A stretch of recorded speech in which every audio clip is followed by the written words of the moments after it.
Hello friends, स्वागत है आपका एक बार फिर से आपके अपने लीगल चैनल में। मैं हूं एडवोकेट सनी शर्मा। दोस्तों, आज की इस वीडियो में जो कुछ आपको बताने वाला हूं ये पूरी की पूरी समझने की बात है।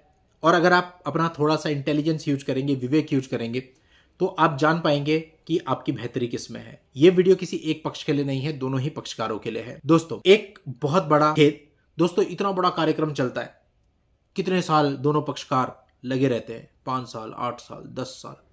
आखिरी में क्या होता है? या तो कोई सेटलमेंट अगर दोनों पक्षकारों की मंजूरी है, और यदि दोनों पक्षकार में से एक पक्षकार भी हट्टी हो गया तो कभी भी सेटलमेंट नहीं होगा।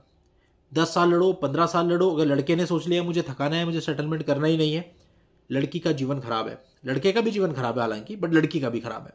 और लड़की ने सोच लिया मुझे सेटलमेंट करना ही नहीं, तो भी दोनों का जीवन खराब है। अब बात सारी है कि अपना इंटेलिजेंस कैसा होता है। देखो, या तो पहली कोशिश तो ये होनी चाहिए कि घर टूटे ही ना, बिगड़े ही ना, और जितना संभाल सको संभालो, और थोड़ा थोड़ा सहना आना चाहिए। कोई भी 100% परफेक्ट नहीं होता, कुछ चीज़ों को बर्दाश्त करना पड़ता है, एडजस्ट करना पड़ता है। अगर आप वो कर लेंगे तो आपकी गाड़ी सही चलेगी। और अगर आपका एडजस्टिंग नेचर नहीं है, छोटी छोटी बात पर फट पड़ते हैं और नहीं रह सकते साथ में, तो ठीक है, अलग हो गए। लड़की चली गई अपने मायके में, कह दिया कि भाई मैं साथ में नहीं रहना चाहती हूँ। अब इसके आगे क्या? इसके आगे जो केसेज आज के समय पे कर रहे हैं आप, 498A, 125, डीवी एक्ट, इन सब से क्या मिलता है? इन सब का निचोड़ क्या है? निष्कर्ष निकालो। निष्कर्ष यह है कि इन सब के बावजूद आखिरी में आपको केवल एक अमाउंट ग्रांट होता है। पर मंथ पति इतना देगा। वो अमाउंट 8,000 हो सकता है, 10,000 हो सकता है, ज़्यादा सैलरी है 20,000 हो सकता है।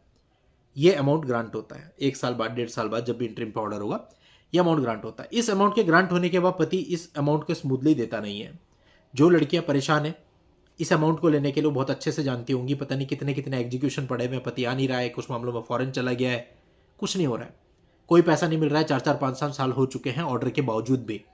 तो ऐसे मामलों में उन लड़कियों को क्या मिला? और इतना सब झेलने के बाद पति भी ऐसा हो जाता है कि भाई मुझे देना ही नहीं है, अब ऐसे ही चलाता रहूंगा गाड़ी, जब बिना उसके चल रहा है तो क्यों देना पैसे। लेकिन अगर आप स्टार्टिंग की बात करें तो स्टार्टिंग में पति भी ये चाहता है कि मैं कुछ दे करके बाहर आ जाऊं और इन चीज़ों को ख़त्म करें। लेकिन स्टार्टिंग में कुछ लोग लड़की वालों के दिमाग को पॉल्यूट करते हैं। वो उन्हें समझाते हैं कि आप इनके ऊपर 498A करो, डीवी करो, 125 करो, और भी कुछ करो, और ये लोग परेशान होंगे, परेशान होकर के आपको 50 लाख रुपए मिल जाएगा, और आज के समय तो 1 करोड़ मिल जाएगा, एक घर मिल जाएगा। ये सब सपने सबजबाग दिखा देते हैं, और इसी पॉल्यूशन में उनका दिमाग उसी डायरेक्शन में घूम जाता है। वो ब्रेन वॉश हो जाते हैं पूरे तरीके से। उन्हें लगता है कि ये जो सबजबाग दिखा रहा है आदमी, ऐसे ही होगा सब। लेकिन जब वो कोर्ट के अंदर आते हैं, केसेस डालते हैं, भाई एफआईआर कराने में ही 6 महीने बीत जाते हैं, चार्जशीट आने में ही 1 साल 2 साल निकल जाते हैं। मेरे कुछ मामले हैं जो लड़कियों ने 2021 में दर्ज कराए, उनकी चार्जशीट आज तक नहीं आई है। आज तक 2025 चल रहा है, सोचो। ऐसी भी परिस्थितियां हैं कुछ। तो चार्जशीट आने में इतना टाइम लग जाता है, चार्जशीट आ जाती है, लड़का हाईकोर्ट जाता है, क्वेश्चनिंग में जाता है, वहां से कई बार स्टे ले आता है, या फिर बेल कराने के बाद कुछ होता ही नहीं है केस में, प्रोसिक्यूशन एविडेंस से चलता रहता है 8-10 साल तक, लड़कियों को कुछ नहीं मिलता उसमें। 125 डीवी डालते हैं, उनमें क्या होता है? अगर कोई समझदार व्यक्ति हो तो उनको पहले ही कहे, और वो खुद भी अगर समझदार हो तो इस बात को पढ़ें कि 125 और डीवी में दोनों में मेन रिलीफ तो मेंटेनेंस ही है। और आज के समय कोर्ट किसी एक केस में ही मेंटेनेंस मानता है, तो आप दो दो केस क्यों डाल रहे हो? और दो दो केस अगर आप डाल भी रहे हो तो उसमें आप अपना पैसा ही तो बर्बाद कर रहे हो। एक ही केस से आपका काम चल जाना था अगर मेंटेनेंस लेना है। अब मेंटेनेंस का ऑर्डर एक केस में हो गया, दूसरे केस में होगा ही नहीं, तो क्या फायदा हुआ? और आप सोचो कि भाई हम परेशान करेंगे उनको, दूसरे प्लेस पे बुलाएंगे, तो आज के समय लड़का भी अपने प्लेस पे 2 केस कर देता है, लो आप भी अब उस प्लेस पे जाओ। तो यानी दोनों ही पार्टी परेशान हो रही हैं, पैसा खर्च कर रही हैं, मिल किसी को कुछ नहीं रहा है। और बाद में क्या होता है? चलो एक इंटरिम का ऑर्डर हो भी गया 10-12 हज़ार रुपए का, फिर उसे लेने के लिए भागते रहो, वो पैसा मिल नहीं रहा है, फिर एग्जीक्यूशन फाइल करो। तो यानी पूरी की पूरी लाइफ इसमें निकल जाती है, बाल काले से सफेद हो जाते हैं, और इंसान के हाथ में कुछ भी नहीं आता। उसे लगता है मैं कुछ ले लूंगा। कोई इंटेलिजेंस नहीं है। इंटेलिजेंस दोनों पक्षकारों के लिए यह है कि वो प्रैक्टिकल बात को समझें। लड़के को यह समझना चाहिए कि इतने पछड़े में पड़ने से पहले कुछ दे के बाहर आ जाओ। लड़की को यह समझना चाहिए कि प्रैक्टिकल क्या है। आज के समय में आपको बता दूं, जो नॉर्मल एक मिडिल क्लास आदमी होता है वो 10 लाख से ऊपर कभी नहीं सोचेगा। और जितने भी फैसले हमने देखे आज तक, चाहे वो 5 साल के बाद हो, 7 साल के बाद हो, ऐसे ही होते हैं। 9 लाख, 10 लाख, 11 लाख, 12 लाख मैक्सिमम, ऐसे ही होते हैं। अगर आप सोचते हो कि आपको 40 लाख कोई दे देगा, 50 लाख दे देगा, 1 करोड़ दे देगा, तो कोई नहीं देगा। और जो देगा मेरे हिसाब से वो बेवकूफ़ है, बिल्कुल नहीं देना चाहिए। क्योंकि ऐसा करके आप दूसरों के लिए एक गलत एग्जाम्पल सेट कर रहे हो और समाज को नरक की तरफ धकेल रहे हो। अपने साथ तो गलत कर ही रहे हो, क्योंकि आज किसी ने आपके साथ ऐसे करके 50 लाख रुपए ले लिए, कल कोई और 50 लाख रुपए ले लेगा, ऐसे तो आप बांटते रहना 50-50 लाख रुपए।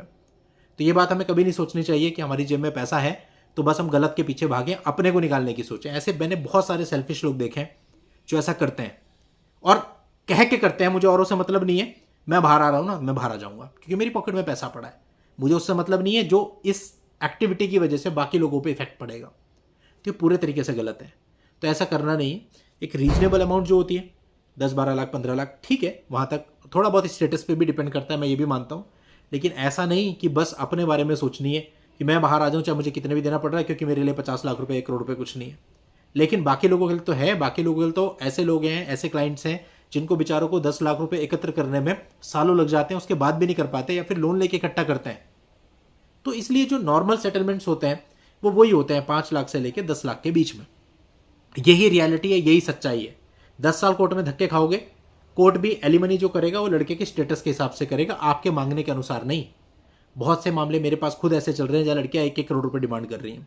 क्या मिल जाएगा? कहाँ से मिलेगा? लड़की की 50,000 रुपये सैलरी है, आपको 1 करोड़ रुपए एलिमनी कहाँ से मिल जाएगा? कुछ नहीं मिलने वाला।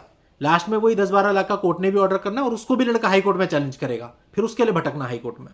यानी प्रैक्टिकली कुछ नहीं मिलता। अब अगर आप में थोड़ी समझदारी है तो क्या है कि इनिशियली ही आप इसको निगोशिएट करो ताकि दोनों का टाइम बचे और दोनों अपनी अपनी लाइफ में आगे बढ़ सके। लड़का, उसको मेंटली प्रिपेयर होना पड़ेगा कि अपने स्टेटस के अकॉर्डिंग जो भी उसका है किसी से सलाह लेके कितना सही रहेगा उतना देके खत्म करे। और लड़की को भी सोचना चाहिए कि ये सब केसेस डाल के केवल बदनामी मिलती है, कुछ भी नहीं मिलता। और कल को अगर कोई ऑर्डर आपके अगेंस्ट आता है, वो ऑनलाइन पड़ता है, ऑनलाइन में पूरी इंडिया की पब्लिक के लिए, पूरे वर्ल्ड की पब्लिक के लिए वो नज़ीर बनता है, वहाँ से वो डाउनलोड करता है, पढ़ सकता है, कोर्टों में नज़ीर बनते हो आप दूसरों के लिए। कोई मतलब नहीं है उस चीज़ का। ज़्यादा बेहतर यही है कि हादसे का पात्र ना बने और अपने भविष्य को बचाएं। और वो कैसे बचा सकते हैं आप, कि अगर आपकी नहीं बन रही, एक टेबल पे बैठो और एजुकेटेड लोगों की तरह बात करो, ना कि एक दूसरे पे उंगली उठा के एलिगेशन लगाओ। जो हो गया सो हो गया, बात खत्म, किसकी गलती है किसकी नहीं। बातें करो कितने लेने हैं और वो बात कर कितने देने हैं, इस पे डिस्कशन हो, इसके अलावा किसी एलिगेशन पे डिस्कशन ना हो, और जो अमाउंट हो वो रीजनेबल हो। अब देखो, एक लड़की एक बार कहती है 2 करोड़, कई मामले मेरे पास, फिर 2 महीने बाद कहती है 1 करोड़, फिर 2 महीने बाद बोलती है 50 लाख, फिर 2 महीने बाद बोलती है 20 लाख। तो इससे क्या है, अपनी प्रेस्टीज तो गिर रही है, आप कर क्या रहे हो।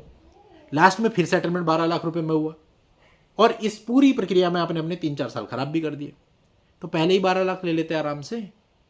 2021 में एक केस में हमने एक लड़की को प्रपोज किया था कि आप 11 लाख रुपए ले लीजिए, इस चीज़ को यहीं पे ख़त्म कर दीजिए। FIR होने वाली थी उस समय, लड़की नहीं मानी, लड़की ने कहा ना 60 लाख। आखिर में उस केस में सेटलमेंट 2023 में हुआ था 9 लाख रुपए में। क्या हुआ, मिला तो फिर भी उतना ही, उससे कम ही मिले 2 लाख रुपए आपको। बेमतलब आपने चक्कर मारे, क्या फ़ायदा हुआ? कोई फ़ायदा हुआ? 3 केस आपने करे, 2 केस लड़के ने आपके घर वालों पर करे, सारी चीज़ों को लड़ते रहे, आखिर में दोनों जब परेशान हो गए तो 2023 में सेटलमेंट पे आ गए, 9 लाख रुपए में सेटलमेंट बन गया। तो ये चीज़ तो पहले भी हो सकती थी ना 2021 में, 2 साल क्यों खराब करे, कोर्ट कचहरी में क्यों धक्के खाए? तो ये आपकी समझदारी है। मैंने आपको जो चीज़ बताई इस पर ध्यान से सोचिए, विचारिए और उसके बाद निर्णय लीजिए।